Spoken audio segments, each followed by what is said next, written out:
근력 운동을 멈추면 몸에서 조용히 벌어지는 변화들이 있습니다. 겉으로는 멀쩡해 보여도 속에서는 마치 불이 꺼진 난방기처럼 서서히 힘이 빠져나가기 시작하죠. 많은 분들이 운동을 쉬는 첫날에는 아무 일도 일어나지 않으니 별일 아니라고 느끼지만 사실 그때부터 작은 균열이 생기기 시작합니다. 진료실에서 환자분들이 종종 하시는 말씀이 있습니다. 운동을 며칠만 쉬어도 계단이 숨차요. 이 말 안에 중요한 단서가 숨어 있습니다. 우리의 몸은 힘을 써야 유지되는 구조라 잠깐만 쓰지 않아도 기능이 줄어들기 시작하죠. 근육은 사용이 줄면 빠지고 빠진 근육은 에너지를 만들고 순환시키는 능력도 함께 낮아집니다. 그래서 운동을 쉬면 갑자기 피곤해지는 느낌이 생기는 것이고 그 느슨해짐이 어느 순간 생활의 전반으로 퍼져갑니다. 지금 이 영상을 보시는 분들께 잠깐 여쭤보고 싶습니다. 요즘 내가 조금 더 피곤한 이유가 혹시 운동을 쉬었던 시기와 맞물리지 않았을까 하는 생각이 드시나요? 만약 떠오르는 순간이 있다면 오늘 내용이 더 또렷하게 다가오실 겁니다.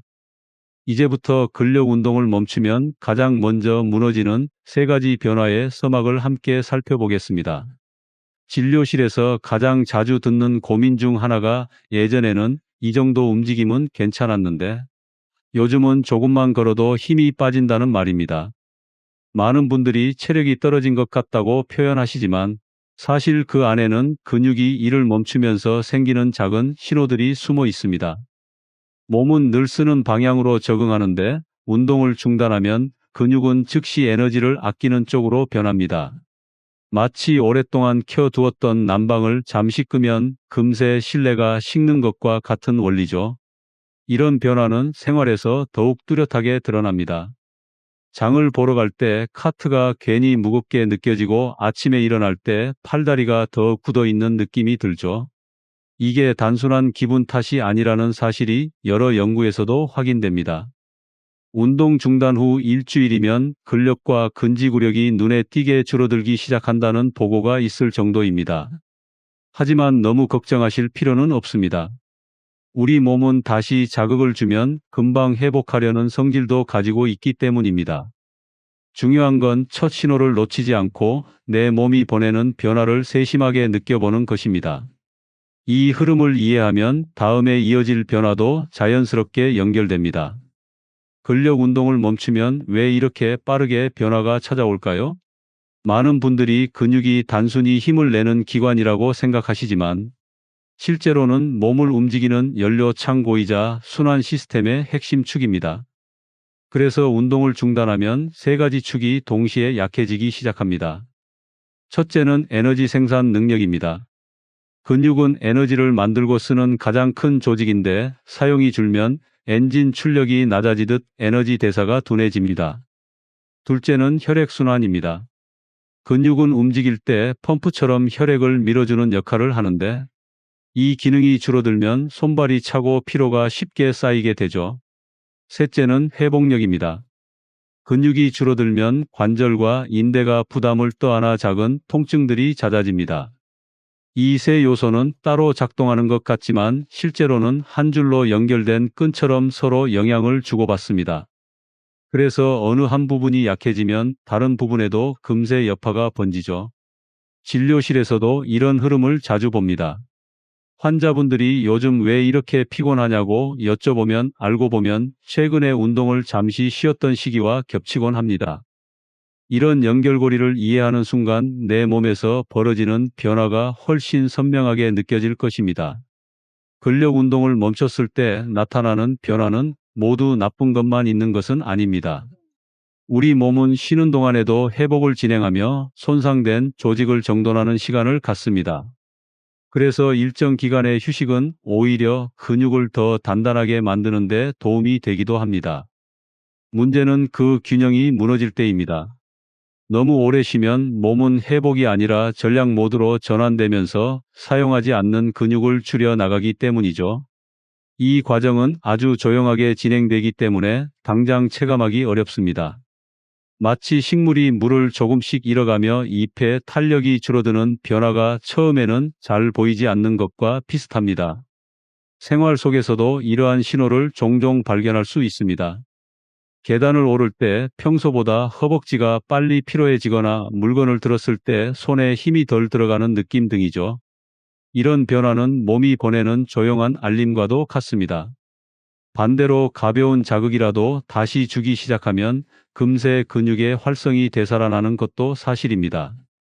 결국 중요한 것은 쉬는 동안에도 몸의 작은 변화를 민감하게 느끼고 다시 움직일 타이밍을 놓치지 않는 것입니다.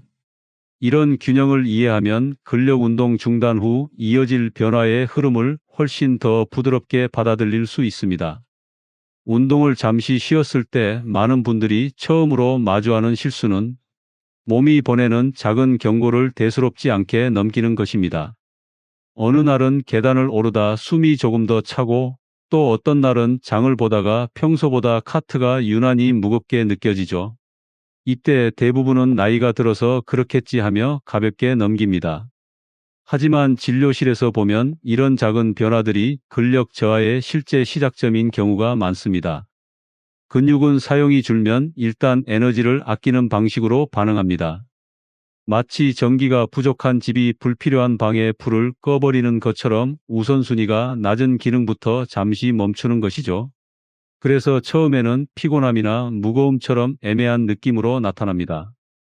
문제는 이런 신호를 반복해서 무시하면 몸은 이것을 새로운 기준으로 받아들이고 그에 맞춰 구조를 바꾸기 시작한다는 점입니다. 예를 들어 걷는 시간이 줄어들면 허벅지와 종아리의 근육량이 눈에 띄게 감소하고 이는 관절에 더 큰 부담을 주어 통증으로 이어질 위험도 높입니다. 다행히 이 시점은 되돌리기 가장 쉬운 단계이기도 합니다. 작은 경고를 조금만 더 귀 기울여 듣는 것만으로도 변화는 충분히 되돌릴 수 있습니다. 두 번째로 자주 나타나는 실수는 운동을 쉬었을 때 생기는 피로감을 단순히 스트레스나 수면 부족 때문이라고 오해하는 경우입니다. 진료실에서도 종종 환자분들이 요즘 유난히 피곤한데 특별한 이유를 모르겠다고 하시며 찾아오십니다.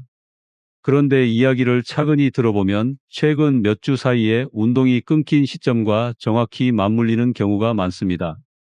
근육은 움직임이 줄면 에너지 대사를 적극적으로 돌릴 필요가 없어지기 때문에 산소와 영양소의 흐름도 함께 느려집니다. 그래서 몸 전체가 눌린 듯 무겁고 머리까지 멍해지는 피로가 나타납니다. 이런 피로는 수면의 질과도 이어져 밤에 충분히 잤다고 해도 상쾌함이 떨어지는 형태로 드러나죠. 생활 속에서도 쉽게 발견됩니다. 걸음을 조금만 빨리 해도 허리가 먼저 뻐근해지거나 어깨가 결리는 느낌이 생기기 마련입니다. 이 시점에서 많은 분들이 도리어 운동을 더욱 피하게 되는데 바로 이것이 악순환의 핵심입니다. 피곤하니 운동을 미루다 보니 근육은 더 약해지고 결국 피로는 더 깊어집니다. 그러나 다행히도 2단계 역시 소량의 움직임만으로 되돌리기 충분합니다. 가벼운 스트레칭과 천천히 걷는 습관만 회복해도 피로감은 금세 옅어지기 시작합니다. 세 번째 실수는 통증이 잠시 줄었다는 이유로 운동을 더 오래 쉬는 경우입니다. 진료실에서 무릎이나 허리가 아파 운동을 멈췄다가 며칠 지나 통증이 조금 가라앉으면 이제 괜찮아졌나 보다 하고 다시 운동을 미루는 분들을 자주 봅니다. 그런데 이런 상황에서는 통증이 좋아진 것이 아니라 부담을 받던 근육이 일을 멈추면서 일시적으로 조용해진 것에 가깝습니다. 마치 시끄럽던 기계의 전원을 끄면 잠시 조용해지는 것과 같은 원리죠. 실제로 이 시기를 지나면 관절 주변 근육이 더 약해져 다시 움직이려 할 때 통증이 더 심해지는 경우도 많습니다. 예를 들어 허벅지 근육이 줄어들면 무릎 관절이 작은 충격에도 더 민감하게 반응하고 엉덩이 근육이 약해지면 허리까지 부담이 번지면서 만성 통증으로 이어지기도 합니다. 통증이 사라진 것처럼 느껴져도 몸의 구조적 지지가 약해지고 있다는 점을 이해하는 것이 중요합니다. 하지만 여기에서도 희망적인 부분이 있습니다. 근육은 다시 자극을 주면 빠르게 회복하는 특성이 있어 짧은 기간의 가벼운 움직임만으로도 관절과 근육의 균형이 되살아날 수 있습니다. 중요한 것은 통증의 소실을 회복의 신호로 오해하지 않는 일입니다. 이제 운동을 잠시 쉬었을 때 무너진 균형을 되돌리는 가장 현실적인 방법을 이야기해 보겠습니다. 많은 분들이 다시 운동을 시작하려면 큰 결심이 필요하다고 생각하시지만 실제로는 아주 작은 움직임부터 되살리는 것이 훨씬 효과적입니다. 우선 첫 주에는 아침에 침대에서 일어나기 전 천천히 허벅지와 종아리를 늘리는 가벼운 스트레칭을 5분 정도 해보는 것이 좋습니다. 이렇게 근육에 부드럽게 신호를 보내면 몸이 다시 깨어날 준비를 시작합니다. 세 번째 주에는 걷기 시간을 조금 늘려 하루 20분 정도 규칙적으로 걸어보는 것이 좋습니다. 빠르게 걸을 필요는 없고 편한 속도로 숨이 조금 더 깊어지는 정도면 충분합니다. 3달 정도의 시간이 지나면 가벼운 근력 자극을 넣는 것이 도움이 됩니다. 의자에서 천천히 일어났다 앉기 같은 동작만으로도 허벅지와 엉덩이 근육이 금세 반응하기 시작합니다. 이렇게 시간을 나누어 단계별로 접근하면 부담 없이 몸의 기능을 다시 끌어올릴 수 있습니다. 무리한 운동보다 중요한 것은 꾸준히 쌓이는 작은 움직임입니다. 우리 몸은 다시 자극을 주면 언제든 되살아나려는 힘을 가지고 있다는 점을 기억하셨으면 합니다. 지금까지 근력 운동을 멈추면 우리 몸에서 어떤 변화가 시작되는지 차근히 살펴보았습니다. 그리고 이 변화가 생각보다 빠르고 조용하게 찾아오며 생활 전반에 영향을 준다는 사실도 함께 확인했죠. 하지만 여기서 가장 중요한 부분은 언제든 다시 회복할 수 있다는 점입니다. 몸은 자극을 주면 금세 반응하고 작은 움직임만으로도 흐름을 되돌리는 힘을 가지고 있습니다. 당장 오늘부터라도 가볍게 스트레칭을 해보거나 잠깐이라도 걸음을 늘려보는 것만으로 충분한 출발이 됩니다. 진료실에서도 이런 작은 변화를 꾸준히 실천한 분들이 몇 주 만에 표정과 몸의 기운이 달라지는 모습을 자주 보게 됩니다. 여러분의 몸도 분명 그렇게 반응할 것입니다. 이 영상을 보시며 스스로에게도 한번 물어보셨으면 합니다. 나는 오늘 어떤 작은 움직임을 다시 시작할 수 있을까? 그 생각이 곧 회복의 첫걸음이 됩니다. 이어지는 2부에서는 운동을 다시 시작할 때 특히 도움이 되는 방법과 근력 회복을 더 빠르게 만드는 핵심 습관들을 정리해 드릴 예정입니다. 혹시 놓치지 않도록 구독과 좋아요, 그리고 알림 설정까지 부탁드립니다. 여러분의 변화가 앞으로 더 단단하게 이어지길 진심으로 응원합니다.